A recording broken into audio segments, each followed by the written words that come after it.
Bom, química forense. Primeiro, química, né? Coloquei uma definição ali. Ciência que estuda a composição, estrutura, propriedades da matéria, as mudanças sofridas por ela durante as reações químicas e sua relação com a energia. Está claro essa definição? Sim ou não? Tem várias definições de química, né? Essa é uma que eu peguei na internet, inclusive, né? Mas, no fundo, é estudar a composição, estrutura de matéria, né? Transformações de produto, matéria. Né? É bem abrangente, né? A gente tem várias definições. Vocês vão procurar depois uma definição, mas dá para entender o que é. E forense? O que é forense? Quem me diz o que é forense? Ó, gente, então, para começar, não confundir forense com Florence, tá? Florence é outra coisa, é loja de imóveis, é outra coisa, tá? É forense. Tem gente que até agora, assim, depois de muito tempo, ainda fala Florence, não tem nada a ver com flor, é forense. Tem a ver com o quê? Com fórum, tá? Com justiça. E essas ciências forenses, né? Existem várias áreas. Aqui, ó, ciências forenses, a aplicação de um amplo espectro de ciências para responder perguntas e interesses do sistema legal, jurídico, de fórum, polícia, crime, tá? Tudo que está relacionado a fórum é forense. Tá? Então, as ciências forenses envolvem várias áreas que colaboram para a área forense. Dá um exemplo. Por exemplo, há um tempo atrás, vocês não vão lembrar disso daí, porque já faz muito tempo, mas talvez os mais antigos lembram. Teve um conjunto de prédios, acho que no Rio de Janeiro, em Santos, acho que no Rio de Janeiro. Alguém lembra do Sérgio Naia? Foi no Rio de Janeiro ou foi em Santos? Rio de Janeiro, né? Rio de Janeiro. Ele construiu um monte de prédio e esses prédios desmoronaram, caíram, né? E aí teve que fazer uma perícia para investigar por que o prédio caiu. E chamaram engenheiros, chamaram pessoas da área, né, da polícia que trabalham nessa área, de investigação de quedas de prédio, por exemplo. E sabe quem descobriu por que o prédio caiu? Hã? Não. Quem descobriu que o prédio caiu, por que o prédio caiu, foi um biólogo forense. Né? Alguém que trabalhava na área forense. Ele conseguiu observar que naquele concreto do prédio que sobrou, tinha conchinhas de mar. Né? Então o prédio foi construído com areia de mar. Deve ter uma série de outros fatores também, mas fazer o prédio com estrutura de conchinhas de mar não dá certo. Né? Então, a biologia atua na área forense também. Tá? Então, a biologia tem a área forense. O químico também. O médico. A gente vai ver aqui, olha, várias imagens de desenhos que passaram já desde a minha época, quando eu era criança, relacionados com a área forense. Olha lá.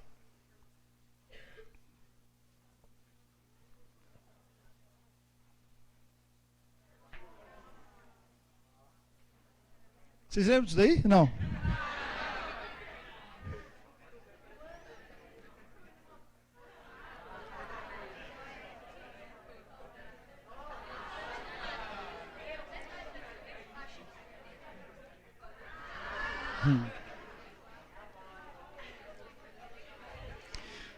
Todos esses desenhos e mais um monte que eu não consegui nem colocar aí, estão relacionados à investigação, à busca de verdade, a pesquisa do que aconteceu, por que não aconteceu. Tá? Então, esses seriados, esses desenhos animados, já permeiam a gente desde pequeno. Tá? Desde quando eu era pequenininho assim, passava isso daí direto, eu assistia isso daí o dia inteiro. Né? Agora, eu não vejo muito mais desse daí, mas tenho certeza que deve ter até outros desenhos já relacionados à área forense. Tá? Então, vocês estão entendendo o que é forense? Sabe, quando o Scooby-Doo lá fica buscando pista para identificar quem foi que apareceu, o fantasma que apareceu no teatro e tal, né? Essa investigação é forense, né? Porque ele causou um dano, ele estava estragando o público do teatro, sei lá. Então, dá para perceber o que é forense. Depois surgiram esses seriados, né? Com esses seriados, o negócio estourou. Aí todo mundo quer fazer área forense, né? Porque mostra como é feita a perícia, né? É claro que não é tão rápido como eles mostram, né? Se alguém já assistiu, percebe que a análise deles é muito rápida, né? Mas porque eles têm um tempo limitado de programa, não pode também demorar um mês para fazer a análise, né? Mas eu conheço colegas que já fizeram um programa nos Estados Unidos que é do laboratório dele. Quer dizer, as técnicas que são utilizadas são possíveis e existem. Só não acontece tão rápido assim. Tá? Então não é muita ficção. Né? Você vai fazer análise de drogas em cabelo, por exemplo, cocaína em cabelo. É possível. Né? A gente faz cocaína em cabelo de múmia do Peru, há 2.000 anos atrás. A cocaína está lá no cabelo. Tá? Então é possível. Agora, com um fio de cabelo só não dá. Tem que ser uma mecha da espessura de um lápis. Né? Então, no CSI eles fazem com um fio de cabelo. Isso não é possível. Mas as técnicas utilizadas, né, os métodos utilizados são possíveis. Tá? Aqui algumas áreas, olha, arqueologia, patologia, farmácia, botânica, biologia, química, aqui, ó, que a gente vai falar hoje, psiquiatria, várias áreas que compõem a área de química forense. Tá? Então, se algum de vocês dizer, não, eu quero fazer computação, tá? Tem a computação forense. Tá? Pode ir para essa área também. Tá? Então, várias áreas que compõem essas ciências forenses.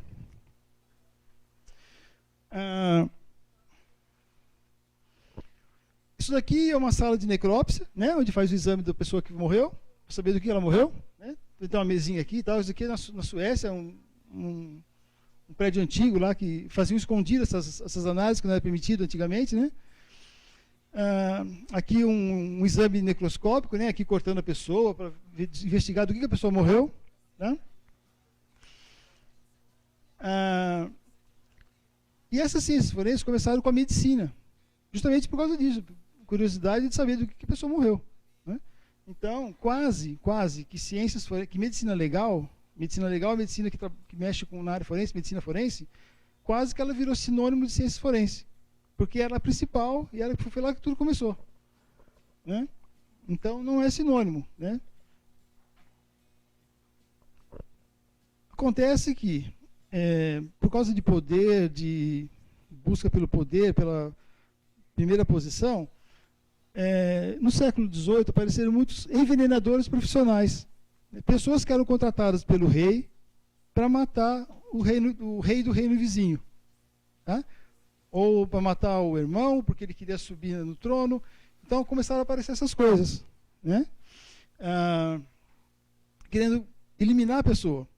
Aí alguns reis começaram a ficar preocupados. Falaram, opa, peraí, a pessoa ali era jovem e morreu. Né? O que pode ter acontecido com ele? Começaram a ficar preocupados.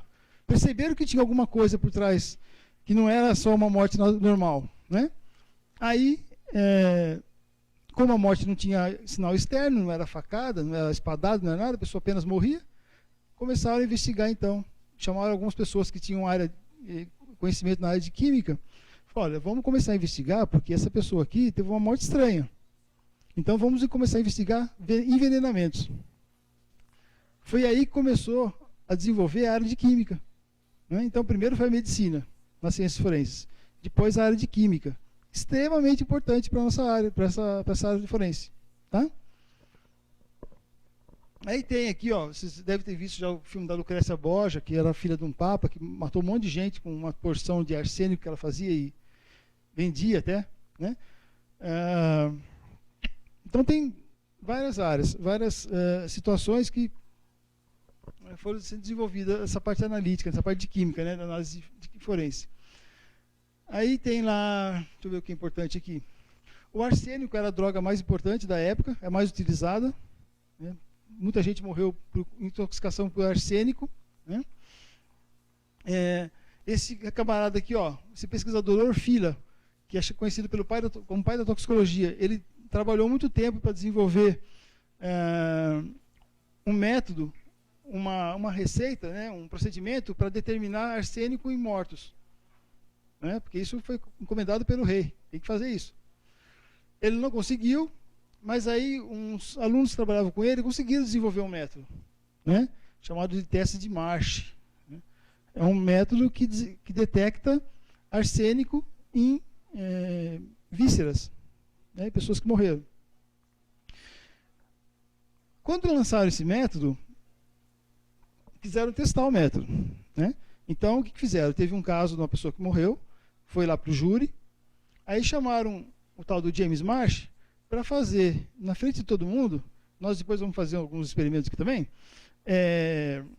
para mostrar o método, para provar que aquela pessoa tinha mesmo sido morta por arsênico. Então, tá bom, ele levou lá o aparato dele, né? Fez o teste, só que é o seguinte, o arsênico é cinza, né? O pó arsênico é cinza. A reação que ele fazia, uma reação química, que mostrava que tinha arsênico, ela dava uma reação amarela. Por isso, os júris disseram, não, não é. Então, essa pessoa não morreu de arsênico, porque era para ter dado cinza, não amarelo. Como que você diz que tem arsênico aí e o resultado é amarelo? Não pode ser, tem que ser cinza. Né? Mas, na verdade, o teste que ele fazia era um teste que envolvia a cor, que era um teste de pingar gotinhas de reagentes, resultava em amarelo. Quando ele pegava um pouquinho de arsênico e pingava aquele reagente, ficava amarelo. Quando ele pegava um pouquinho de outro metal e pingava a gotinha, não ficava amarelo. Então, a indicação para ele é que quando ficasse amarelo, era arsênico. E estava certo o método. Mas quando ele demonstrou, e o arsênico sendo cinza, resultando amarelo, o júri disse que a pessoa não tinha morrido por arsênico.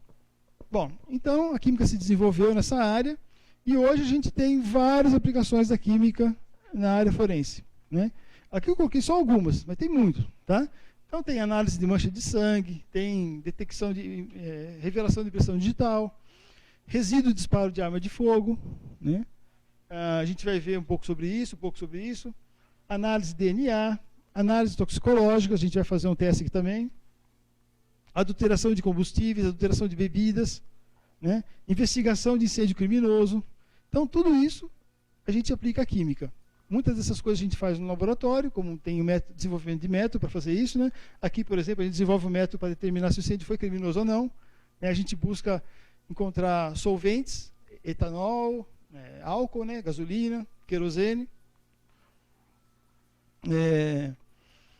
A gente faz essa parte toxicológica, né? A gente analisa drogas de abuso, álcool e drogas ilícitas em várias amostras. Né? A gente trabalha com sangue, urina, principalmente, mas a gente também desenvolve cabelo, suor, saliva, humor vítreo. O que é humor vítreo? É o líquido que tem dentro do olho, né? De morto, né, gente? A gente faz isso em morto. A gente faz análise de mecônio. Então, no laboratório, a gente tem um trabalho que a gente coleta esse material de bebê recém-nascido para avaliar se a mãe usou alguma droga, alguma coisa diferente, para poder tratar a criança. Eu queria saber se o mecônio ele é incolor e como que vocês conseguem retirar do bebê. Tá. O mecônio é preto. É um piche, parece um piche. É bem preto. Né? Eu vou mostrar para vocês a foto depois. Eu vou ter que sair esse slide e pegar um outro, mas eu mostro para vocês. A gente pega da fralda. Sai na fralda. Isso. Durante 72 horas ele solta aquele material. Então, não precisa furar o bebê, não precisa fazer nada com o bebê. Você pega na fralda. Né? O que é bem interessante. E a gente consegue ter o histórico de tudo que a mãe usou durante a gravidez. Né? Tudo que ficou acumulado daquele material. Falando um pouco mais dessa área, né, que é a minha área de atuação, que é a área de análise de drogas em material biológico. A droga está lá no mecônio, a droga está na urina, está no suor, está na saliva, está no cabelo. Como é que eu faço para retirar esse material dessas amostras? Pegar uma coisa mais simples, pegar uma amostra de urina de uma pessoa. Lá no doping, o corredor fez 100 metros em menos que 8 segundos. Sei lá, estamos preocupados com isso daí. Deve ter algum material que ele ingeriu ali para deixar ele mais rápido, algum estimulante. Né? Um anabolizante, alguma coisa que não pode, não é permitido. Aí eu pego a urina do atleta. Para fazer a análise, eu tenho que isolar o que ele ingeriu, que está dando força para ele correr mais rápido. Certo? Lá na urina vai ter um monte de coisa a mais, né? que é um material de excreção nosso, né? Vai ter um monte de coisa, mas vai ter também aquele material que ele usou, aquela substância que ele usou para correr mais. Para fazer análise, eu preciso tirar esse material, isolar essa substância, precisa ser isolada, né? E para isso a gente tem que usar muita química, né? Entenderam? Porque se eu tenho um sangue, eu não tenho como analisar a droga lá dentro sem isolar ela. Eu tenho que isolar primeiro, tá? Então, para fazer isso, eu preciso de química, né? Isso aqui é importante, ó. Não existe crime perfeito, né? Isso daqui é claro, né? Sempre que tiver algum crime, alguma coisa ilícita, vai ter um rastro, né? A função do cientista forense, do químico forense, do biólogo forense, do médico, sei lá, do odontologista forense, o que é? É buscar os vestígios, buscar as provas, né? Que foram deixadas pelo crime, tá? Então, ó, sempre vai ter evidência, né? A gente vai ver depois naquele cartaz ali, ó, né? Que sempre vai ter evidência. O interessante é que o cientista forense, né, o químico forense, o biólogo forense, saiba buscar essas provas. E aí ele vai aplicar conhecimentos da química para isolar a droga, para investigar essas provas. Pode ser um pedaço de lanche, pode ser uma mancha de sangue, pode ser um fio de cabelo, pode ser um chiclete, pode ser qualquer coisa, né? Qualquer coisa, né, que interesse para a cena, para identificar, para conseguir elucidar o caso. Então sempre vai ter um vestígio, né? A função do químico, no caso nosso, é saber buscar. Aqui alguns exemplos, né? Depois a gente vai falar alguma coisa de reação química, tal, mas alguns exemplos aqui. Esse aqui é um exemplo de uma intoxicação. Vamos ver se vocês descobrem o que causou a morte da pessoa, tá? Tem uma historinha aqui, ó. Eu vou ler para vocês. Um homem foi numa festa com os amigos, né? Chegando lá na festa, ele encontrou uma moça, né? Achou bonita a moça foi namorar com a moça no apartamento dele, tá? Foi lá, tal, lá ele bebeu algumas bebidas alcoólicas junto com a moça e ele pegou no sono. Esse rapaz dormiu, ficou dormindo na sala. Aí alguns amigos estavam lá na festa, voltaram também para casa, para o apartamento, encontraram, né, a moça com ele lá, tal, e conversaram com a moça. De repente eles foram dormir, a moça foi embora, ele ficou lá dormindo. No dia seguinte, esse rapaz foi encontrado morto no sofá, onde ele estava mesmo. O que matou ele?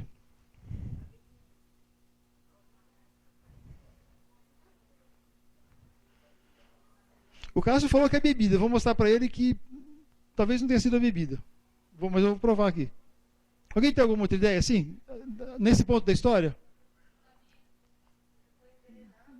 Foi envenenado? Pode ser. Essa moça que estava com ele lá, estranha, tem alguma coisa a ver com o caso? Tem? Quem acha que tem, levanta a mão. Quem acha que ela não tem nada a ver com o negócio? Ah, o Cássio está... Bom, vocês estão chegando aqui embaixo no azul? Foi feito o exame necroscópico. Aquele negócio que eu falei para vocês, né, do SVO, lá, do Serviço de Verificação de Óbitos, foi verificado, feito o exame, uma autópsia nele, para verificar do que ele morreu. Não foi encontrado nada. Não foi infarto, não foi nada de patológico, assim, de doença, né? Alguma coisa que tenha acontecido, assim, de um mal súbito, alguma coisa, sei lá. Não foi nada. Quando no exame necroscópico não se encontra nada, quando no exame do cadáver não se encontra nada, eles pegam uma amostra biológica, sangue, urina, tá? E manda para fazer um exame toxicológico. Porque aí a gente vai conseguir enxergar alguma coisa. Tá? Foi feito o exame toxicológico, foi encontrado etanol, né? Etanol, vocês sabem que é o álcool que tem na bebida alcoólica. Sabe? Tá? Então, o etanol é o álcool que tem na bebida alcoólica. Foi encontrado no sangue 1,30 gramas por litro de etanol. Foi feito também no humor vítreo, no olho e na urina. Só para complementar, mas o importante é aqui o sangue. Tá?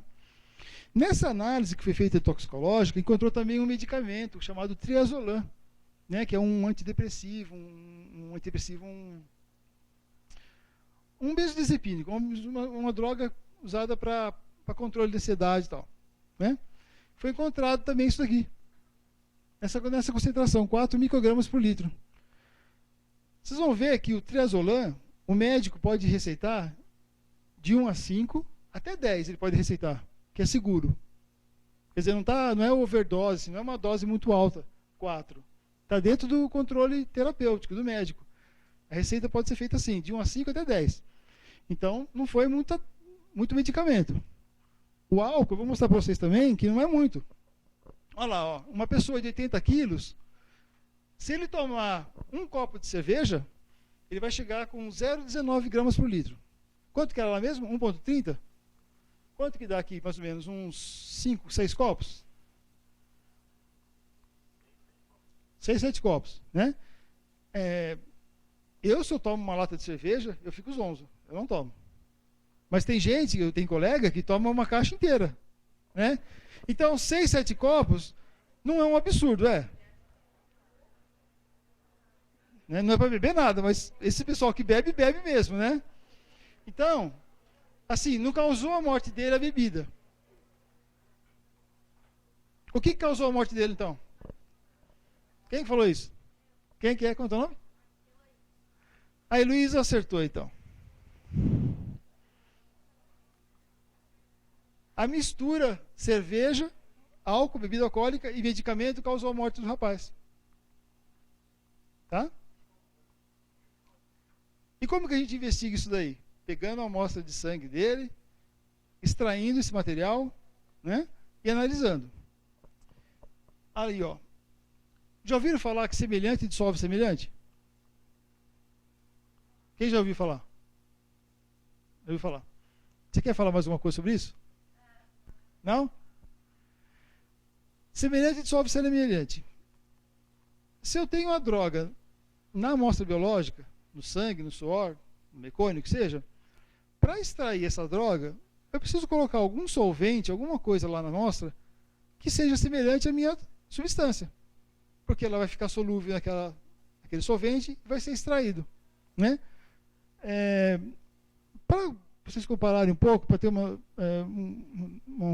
noção maior, por exemplo, análise de álcool na gasolina. Como que a gente faz?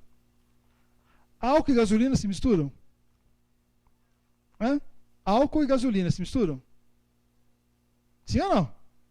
Sim, né? Tanto é que eles colocam 20, agora é 26%, eu acho, na gasolina e fica uma mistura. Tá? Como é que eu faço para determinar o teor de água na gasolina? Ou melhor, teor de álcool na gasolina? Eu já falei. Eu coloco água. Por que eu coloco água? Não.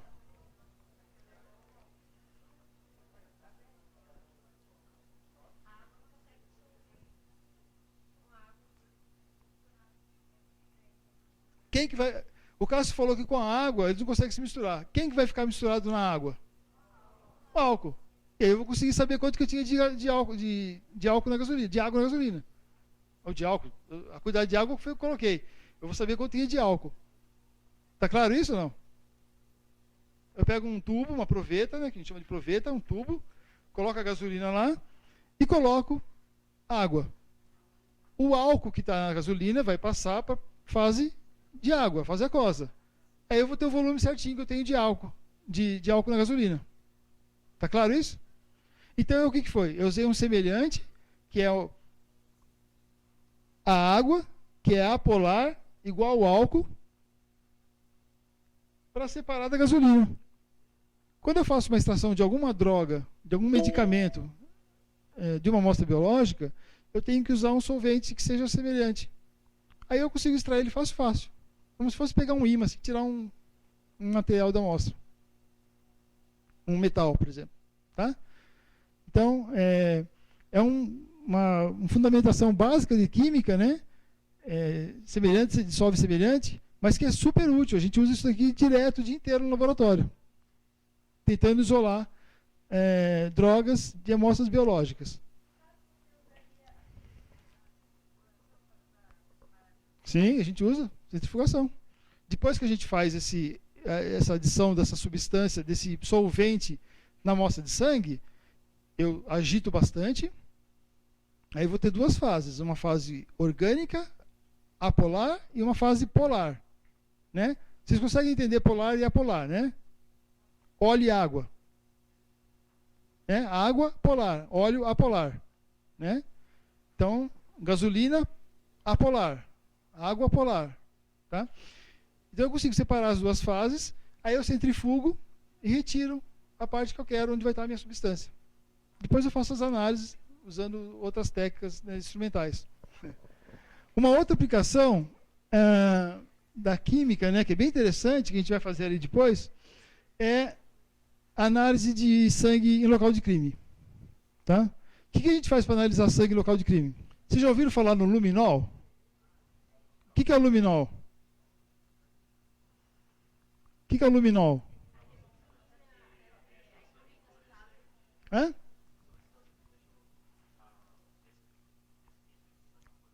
Isso.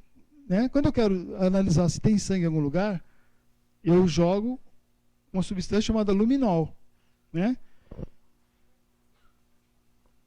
Que vai florescer e vai mostrar se tem sangue ou não, né? Só para entender um pouco aqui, ó, daqui é uma amostra de sangue aqui no capilar, né? Numa veia, numa artéria. Então a gente tem a informação aqui, tem plasma no sangue, tem glóbulos vermelhos, tem plaquetas, tem glóbulos brancos, tem, né? Tudo isso a gente tem no sangue, tá? Na hemoglobina do sangue, nós temos um átomo de ferro. Já viram isso? O tal do grupo M? Vocês vão ver então, né? Tem esse átomo de ferro aqui. Tá? Para fazer uma análise desse luminol, olha que interessante. A gente tem o luminol aqui, né? A gente reage ele com H2O2. O que é H2O2? Água oxigenada. Água oxigenada, o que é? Qual que é a propriedade dela? Ela oxida ou ela reduz? Oxida. Né? Então, eu pego o luminol, coloco água oxigenada em meio alcalino. Alcalino o que é? Básico ou ácido? Básico. Então, pego ela em meio básico, forma esse material, essa substância aqui, ela perde o nitrogênio e o hidrogênio e entra o oxigênio por causa da água oxigenada. Então, o luminol é oxidado. Só que essa reação aqui, ela é muito devagar. Muito devagar. Eu preciso acelerar essa reação para poder ver alguma coisa. O que eu faço para acelerar uma reação? Hã? Eu uso um catalisador. Tá? O catalisador ele vai acelerar a reação. Tá? Se eu jogar o luminol misturado com água oxigenada em meio básico, no sangue, quem vai ser o catalisador? O catalisador vai estar onde? Vai estar no sangue ou aqui? Hã? Não, aqui, ó, aqui eu vou colocar luminol, água oxigenada em meio básico e só. Está no sangue o catalisador. E quem que é? É o ferro. Tá? Por isso que quando você jogar no sangue, ele vai brilhar e vai iluminar. A gente vai fazer isso lá. Tá? Vocês lembram daquele caso do Nardoni? Da menina que joga lá? Então, aquilo lá, no apartamento não viram mancha de sangue nenhuma. Mas, jogando luminol, eles descobriram que estava cheio de sangue. Né? Por quê? Foi limpo o lugar. Havia uma partícula e outra coisa, que eu vou mostrar para vocês também. Isso aqui, ó, já falei isso aí, né? Mais ou menos o que você estava querendo dizer com relação à doença. Existem algumas substâncias que dão positivo quando eu jogo luminol. Por exemplo, cobalto, cobre. Então, ela não é específica para ferro. Se eu não tiver sangue, mas tiver outra substância lá, por exemplo, cobalto, ferro, ou isso daqui o que é? O que é hipocloreto de sódio? O nome comercial, água sanitária. Se alguém limpar o local de crime, como foi feito lá nos Nardoni, com água sanitária, vocês vão ver que é fantástico o negócio. Mais que isso. Vocês vão ver ali. É fantástico o negócio. Tá? Então, Aqui, no caso, esse é o catalisador. Esse catalisador aqui é muito melhor do que o ferro. Então, o que aconteceu? Lá, no Nardone, visualmente, assim, não tinha nada de sangue. Só que limparam onde tinha mancha de sangue. E limparam com hipoclorito. A hora que os peritos jogaram o luminol, apareceu na hora. Tá? E a empregada não tinha ido lá de manhã para limpar. A pessoa que faz a limpeza. Né? Então, e tem que ser recente, né? Você passar água hipoclorito, demora, sei lá, um dia. Depois disso, meio-dia. Depois disso, some. Então, tinha sido limpo recentemente aquele material. Aquela superfície. A gente vai ver ali. Deixa eu ver se isso aqui já... Tá, depois a gente vai ver isso aqui. Eu vou apresentar só mais um caso, daí a gente vai fazer o teste ali.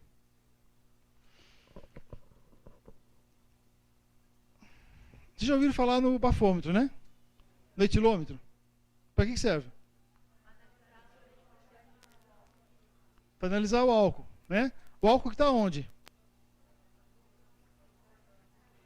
Hã?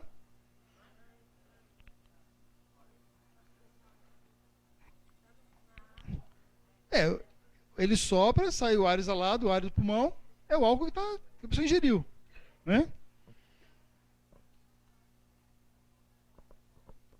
Antigamente, há um tempo atrás, tinha um limite para a pessoa poder beber, né, e dirigir. Era 0,6 gramas por litro. Há muito tempo atrás. Depois, baixaram um pouco e agora baixaram para 0,2. Com esse negócio de baixar para zero, algumas pessoas, como está nessa notícia aqui, do G1, começaram a falar que tinha dado positivo o teste porque tinham comido um bombom de licor, ou porque tinham usado enxaguatório bucal, né? Ou porque, sei lá, usaram várias desculpas, né? Vocês acham que usar Listerine pode falar que a pessoa estava sob efeito de álcool? Né? Né? É uma quantidade mínima. Quanto que é o limite agora? Tolerância? 0. A quantidade mínima é positivo. Então a pessoa bebeu álcool. Enxaguante bucal tiver álcool, ele vai resultar positivo ou não? Mesmo a pessoa não tendo bebido. A pessoa não bebeu o Cepacol, o Listerine, ela só fez o bochecho. Vai dar positivo. Tem alguém que acha que não dá positivo? Que não dá.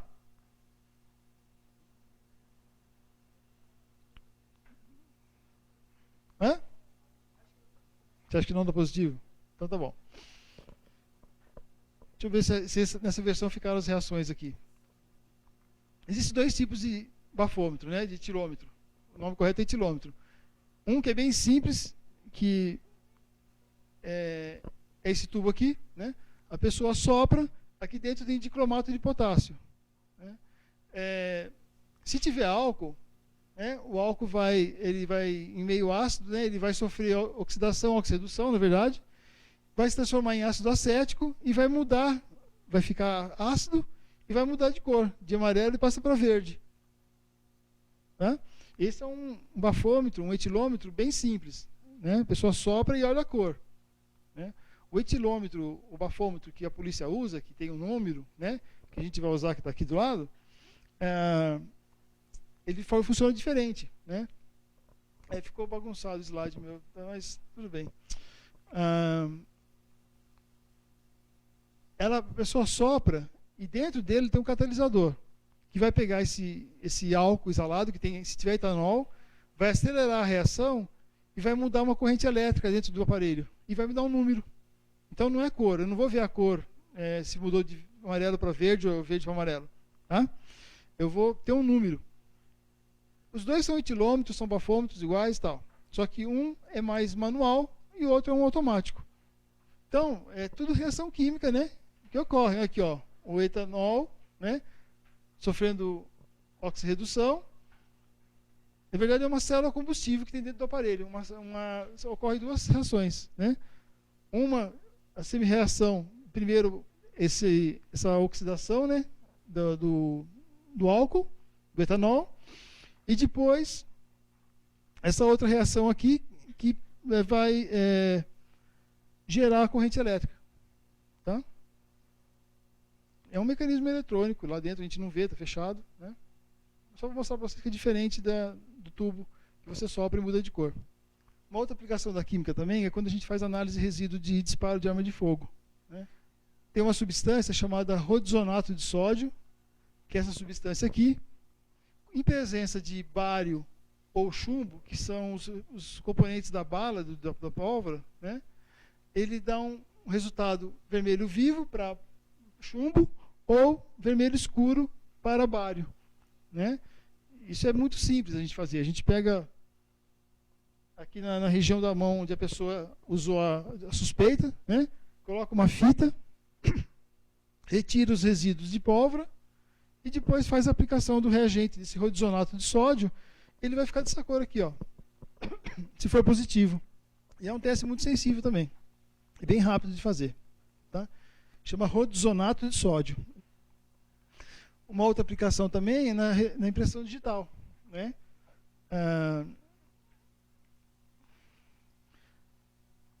Quando a pessoa toca as coisas, fica a impressão digital dela, né, na maçaneta do carro, da casa, no copo, né? E a gente precisa revelar essa impressão. O que mostra a revelação na impressão digital? Eu mexi aqui no copo, tá? Ficou minha impressão digital aqui. Eu vou colocar um reagente aqui em cima para colorir, sabe? Porque se não tiver cor, eu não consigo enxergar. Né? Eu vou ter que colorir. O que vai reagir para dar a cor? Que está na minha mão? Hã? Suor. Boa. O que tem no suor?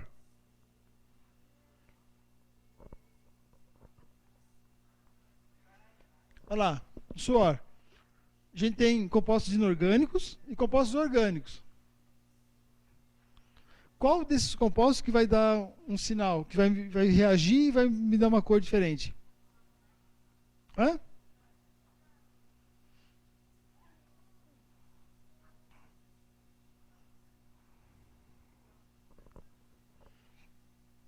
Tem um reagente muito bom chamado ninidrina, que ele reage bastante com aminoácido. Então nós temos aminoácidos no suor. Tá? Quando eu pingo a ninidrina numa impressão digital, que eu acho que tem uma impressão digital ali, eu quero revelar, na presença de aminoácido, ele forma uma cor púrpura. Né? Eu acho que eu não tenho nesse slide aqui. Ah, tem. Vai formar isso aqui, ó.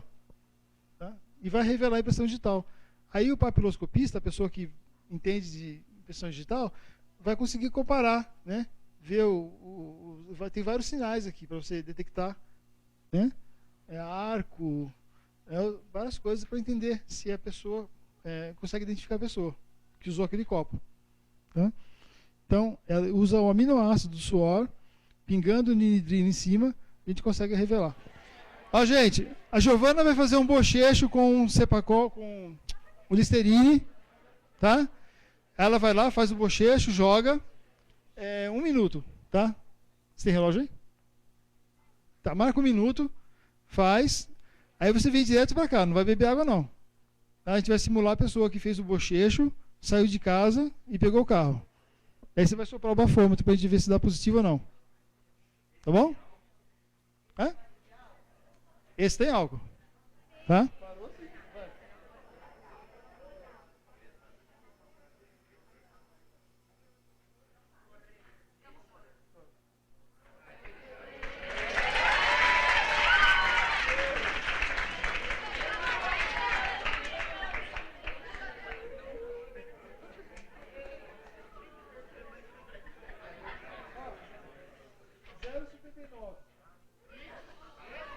Ó, ela vai soprar, ela não fez o Listerine, não usou o enxaguatório. Então ela vai soprar só para mostrar que dá 0 mesmo.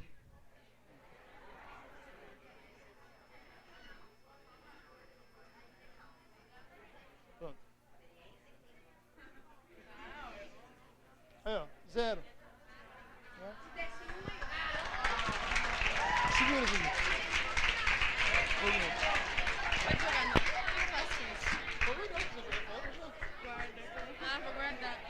Sopra. Não, peraí, tá verde.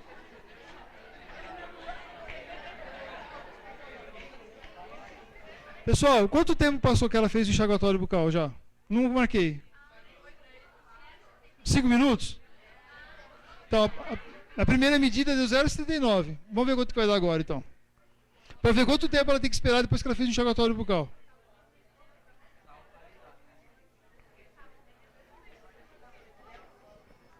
Contínuo.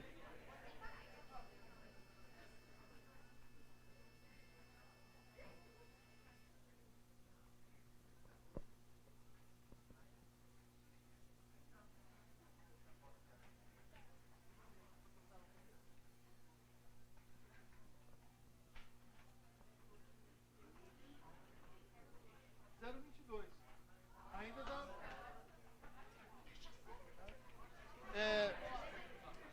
Pode pegar. Só para encurtar a história, 10 minutos, tá? Então, em 10 minutos, se a pessoa fez enxaguatório bucal, saiu, dentro do período de 10 minutos, se ela for parada pela polícia, vai dar positivo. Tá? Aí a polícia espera, você fala que foi enxaguatório bucal, espera passar mais 5 minutos, pode fazer, vai dar 0 de novo, tá? Mas, não sei, 10 minutos eu não sei se é tempo suficiente para a pessoa sair da casa dela, pegar o carro e atropelar alguém. Não é verdade? De repente a pessoa se jogou na frente do carro. Aí faz 2 quilômetros, deu positivo, né? A pessoa não bebeu nada. Aqui nesse quadro nós temos uma mancha de sangue, né? E do outro lado ali tinha uma mancha de sangue que eu limpei com hipoclorito. Então eu vou pedir para o Cássio primeiro borrifar o luminol nessa mancha de sangue. Pra gente ver o que acontece. Só aqui, tá, Cássio? Pode? Viu?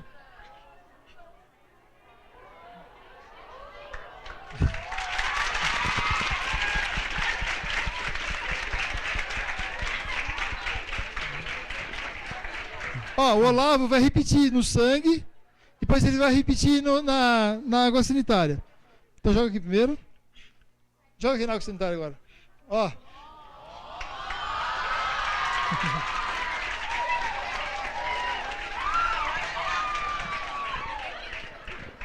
É bem mais nítido na água sanitária. Quer jogar mais? Joga aí.